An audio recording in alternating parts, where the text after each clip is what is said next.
নিরাপদ থাকা মানুষগুলোর মুখ দিয়ে খেলাফত শব্দ আসে না। আল্লাহর বান্দা বের হয়ে ঘরে ঢোকার আগে, ঘর তো পরে, নিচের মাদ্রাসায় ঢোকার আগে, মাদ্রাসা তো পরে, নিজের এরিয়ায় ঢোকার আগেই সেই মোহাম্মদপুরে আল্লাহ করে মসজিদের সামনে দাঁড়িয়ে লুকিয়ে লুকিয়ে নামাই খাতে নিয়ে ঠিকই বলে দিয়েছে, আমি আমার জীবনকে উৎসর্গ করার ঘোষণা দিচ্ছি আল্লাহর জমিন, আল্লাহর কালিমা বুলন্দ করার জন্য, হয়তো খেলাফত নয়তো শাহাদাত। আল্লাহ নবীর স্লোগান ছিল এটা। হুবহু ভাষ্য মানে বাংলা শব্দটা এক না, কিন্তু আল্লাহ নবীর কথার খোলাসা, এই কথার খোলাসা এক। মক্কায় নবীকে যখন অফার দেওয়া হচ্ছিল, আবু তালেব তোমার ভাতিজারে বোঝাও কি চায়, মেয়ে চাইলে সুন্দরী মেয়ে দেব, সম্পদ চাইলে সম্পদের পাহাড় বানিয়ে দেব, জিনে ধরলে বলুক জিন ছাড়ানোর ব্যবস্থা করব, আর যদি ক্ষমতা চায় তাও বলুক তাকে দারুন নদওয়ার পার্লামেন্টের মেম্বার বানাবো। নাউযুবিল্লাহি মিন যালিক।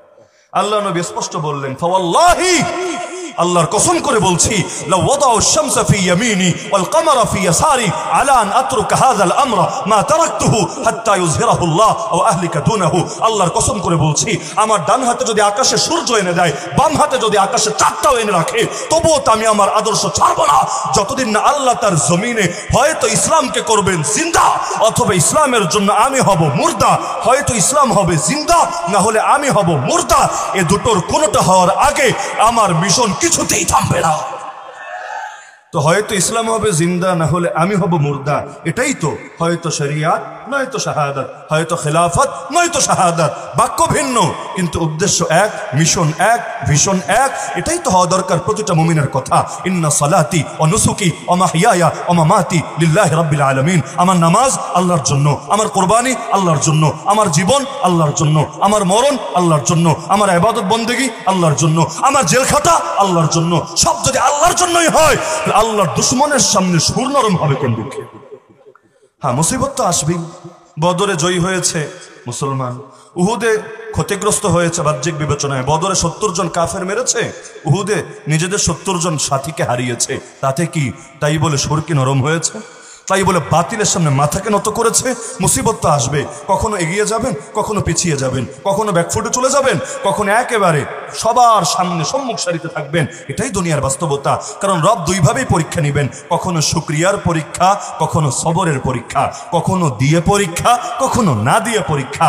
তবে মুসিবত চিরকাল থাকবে না। ইন্নামা লুসরি ইউসরা, রবি জানিয়ে দিয়েছেন, এক গুণ যদি আসে মুসিবত, 2 গুণ আসবে এর প্রতিদান। এক গুণ যদি আসে কঠিন পরিস্থিতি, 2 গুণ আসবে সহজ পরিস্থিতি। ইদা ইশতাদ্দাত বিকাল বালওয়া ফাফাক্কির ফি আলাম নাশরা ফাউসরুম বাইনা ইউসরাইন ইদা ফাক্কারতাহু ফাফরা। দীর্ঘ ধরেন লম্বা একটা সময় আমাদের কওমি আলেমরা অনেকটাই নেতৃত্ব সংকটে পড়ে গিয়েছিল। হাফেজ জি হুজুর রাহমাতুল্লাহ আলাইহি চলে গিয়েছেন, আর কোন হাফেজ জি আসবে না। শামসুল হক ফরিদপুরে রাহমাতুল্লাহ আলাইহি চলে গেছেন, নতুন করে শামসুল হক ফরিদপুরে আসবে না। শাইখুল হাদিস সাহেব চলে গেছেন, কবর বিদীর্ণ করে শাইখুল হাদিস আর বেরিয়ে আসবেন না। মুফতি আমিনী চলে গিয়েছেন, যতই আফসোস করেন মুফতি আমিনীকে আর সামনে দেখতে পারবেন না। খতিব ওবায়দুল হক চলে গিয়েছেন, যতই আফসোস করেন আর ফিরে পাবেন না। নূর হোসেন কাসেমি চলে গেছেন, যতই চোখের পানি ঝরান দ্বিতীয়বার তার দেখাই জমিনে পাবেন না। আরে আহমদ শফি জুনায়েদ বাবুনগরী রাহিমাহুল্লাহ চলে গিয়েছেন, যতই তাদের স্মৃতিচারণ করেন, যতই নস্টালজিক হয়ে যান, কিন্তু লাভ নাই, তাদেরকে আর সামনে খুঁজে পাবেন না। কিন্তু তাদের অবর্তমানে যারা উম্মার হাল ধরার মতো ছিল, আরে যারা জামানার হাফিজের ভূমিকা পালন করতে পারতো, জামানার ফরিদপুরের ভূমিকা পালন করতে পারতো, জামানার আহমদ শফি, জামানার বাবুনগরী, জামানার নূর হোসেন কাসেমি, জামানার খতিব ওবায়দুল হক, জামানার শাইখুল হাদিসের ভূমিকা পালন করতে পারতো। দীর্ঘদিন যখন তারাও ছিল কারাগারে বন্দী, অনেকেই হতাশায় পড়ে গিয়েছিল, অন্যরা টিটকারি মারতে শুরু করে দিয়েছিল। তারা ভেবেছিল এই বুঝি লয় হয়ে গিয়েছে, এই বুঝি ক্ষয় হয়ে গিয়েছে, এই বুঝি নাশ কপালে নেমে এসেছে। তারা জানে না ইসলাম জিন্দা হোতা হ্যায় হর কারবালা কে বাদ। আর ইতিহাস দেখলে অনেক কিছুই তো মনে হয় পতন আর পতন আর পতন। সৈয়দনা হুসেন কাফেলা নিয়ে বের হলেন, কারবালার প্রান্তরে তার কাফেলার গতি থেমে গেল। সৈয়দ আহমদ শহীদ কাফেলা নিয়ে বের হলেন, এই মে মাসের 6 তারিখ বালাকোটের প্রান্তরে তার কাফেলার গতি থেমে গেল। আর সেই অতীত যুগেও দেখেন সুলতান টিপু মেহনত শুরু করলেন, কিন্তু এক পর্যায়ে এসে গাদ্দারের কাফেলা থেমে গেল। আরে তার সবচাইতে ভরসার লোকটাই তার সঙ্গে গাদ্দারি করে বসলো। অতীতে খেলাফতের পতন যেটা প্রথম হয়েছিল, সেই হালাকু খানের বাহিনীর হাতে সর্বপ্রথম যে আব্বাসী খেলাফতের পতন ঘটেছিল, তাও তো ঘটেছিল প্রধানমন্ত্রীর হাত ধরে। ইবনে আলকামি ছিল প্রধানমন্ত্রী, সে ছিল শিয়া।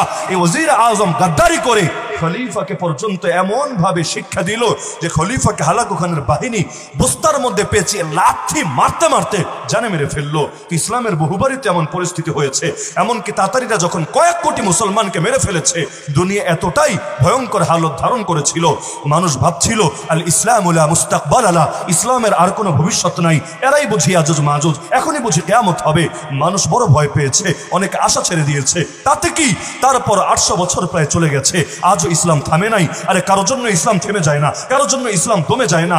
আরে নেতৃত্বের লোক কম থাকে তাতে কি, নবী বলেছেন ইন্নামান নাসু কাল মিআতিল ইবিল আও কাল ইবিলিল মিআ লা তাকাদু তাজিদু ফিহা রাহিলা, মানুষ হলো সেই 100টা উটের মতো যার মধ্যে ব্যবহারযোগ্য বাহন একটাও খুঁজে পাবা না। দেখতে দেখা যাবে অনেক, কাজের সময় তুমি লোক পাবা না, কিন্তু তাতে কি, তাই বলে মন তো ভাঙা যাবে না, কারণ রব্বুল আলামিন ইসলামের হেফাজতের দায়িত্ব নিয়েছেন। তো রব নিজেই যদি ইসলামের হেফাজতের দায়িত্ব নেন, মন ভাঙার কি আছে? নবী সহিহ হাদিসে বলেন লা ইয়াজালুল্লাহ ইয়াগরিসু ফি হাদা দ্বীন গারসা ইস্তামিলুহুম ফি তাআতি, আল্লাহ ইসলামের মধ্যে এমন বীজ লাগাবে যাদেরকে নিজে তিনি তার আনুগত্যের কাজে নিয়োজিত রাখবে। ইসলাম যদি কারো ওফাতে থেমে যেত, রাসূল যেদিন ওফাত বরণ করেছেন সেদিন ইসলাম পৃথিবী থেকে হারিয়ে যেত, কিন্তু রাসূলের ওফাতের পরও যেহেতু ইসলাম থামে নাই, আবু বকর, ওমর, ওসমান, আলীর পরও যেহেতু ইসলাম থামে নাই, হাসান হুসাইনের শাহাদাতের পরও যেহেতু ইসলাম হারিয়ে যায় নাই, আবু হানিফা জেল থেকে লাশ হয়ে বের হওয়ার পরও যেহেতু ইসলাম বিলীন হয়ে যায় নাই, 4 ইমাম গেলেন, এত বুজুর্গ গেলেন, আর উম্মার আকাবিররা গেলেন, সালাফে সালেহিন গেলেন, আউলিয়া গেলেন, ফুকাহা গেলেন, মুহাদ্দিসিন গেলেন, মুজাহিদিন গেলেন, তাতে কি কারোর জন্য থেমে যায় নাই? এখন যারা আছে তারাও তো চিরকাল থাকবে না, কিন্তু ইসলাম কারোর জন্য থেমে যাবে না, কারোর জন্য দমে যাবে না। আরে ইসলামের অপশক্তি যারা, ইসলাম বিরোধী অপশক্তি যারা, ওরা যতই ভাবুক অমুকরে আর তমুকরে দমালে, অমুকরে আর তমুকরে ফাঁসি দিলে, অমুকরে আর তমুকে কারাগারে ঢুকিয়ে রাখলে মনে হয় ইসলামের গতিকে থামানো যাবে। আর ওদের চাইতে বড় বোকার স্বর্গে বাস করে না কেউ দুনিয়ার বুকে। ওরা যত মারবে ইসলামের জাগরণ তত সহজ হবে ইনশাআল্লাহ। হাজার বয়ান যে চেতনা জাগাতে পারে না, 1 ফোঁটা রক্ত তার চাইতে বেশি চেতনা জাগিয়ে দেয় আলহামদুলিল্লাহ। লসের কি আছে? এই যে ফরিদপুর পঞ্চপল্লীতে যে 2 ভাই শহীদ হলো, যাদের একজন 15 পারা কোরআনের হাফেজ ছিল, আমরা টানে 1 বছর বয়ান দিয়ে মানুষকে যতটা সচেতন করতে পারতাম, এই 2 ভাই, সাধারণ ভাই, রক্ত দিয়ে এই বাংলার মুসলমানকে তার চাইতে বেশি সচেতন করতে পেরেছে আলহামদুলিল্লাহ। শহীদের রক্ত কখনো বৃথা যায় না।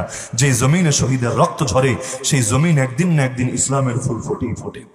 আর বর্তমান সময় তো আলহামদুলিল্লাহ রব্বুল আলামিন নিজেই পরীক্ষা করে করে করে করে একেবারে পারফেক্ট লোকগুলোকে বের করে আনছেন। পারফেক্ট কেন বলছি?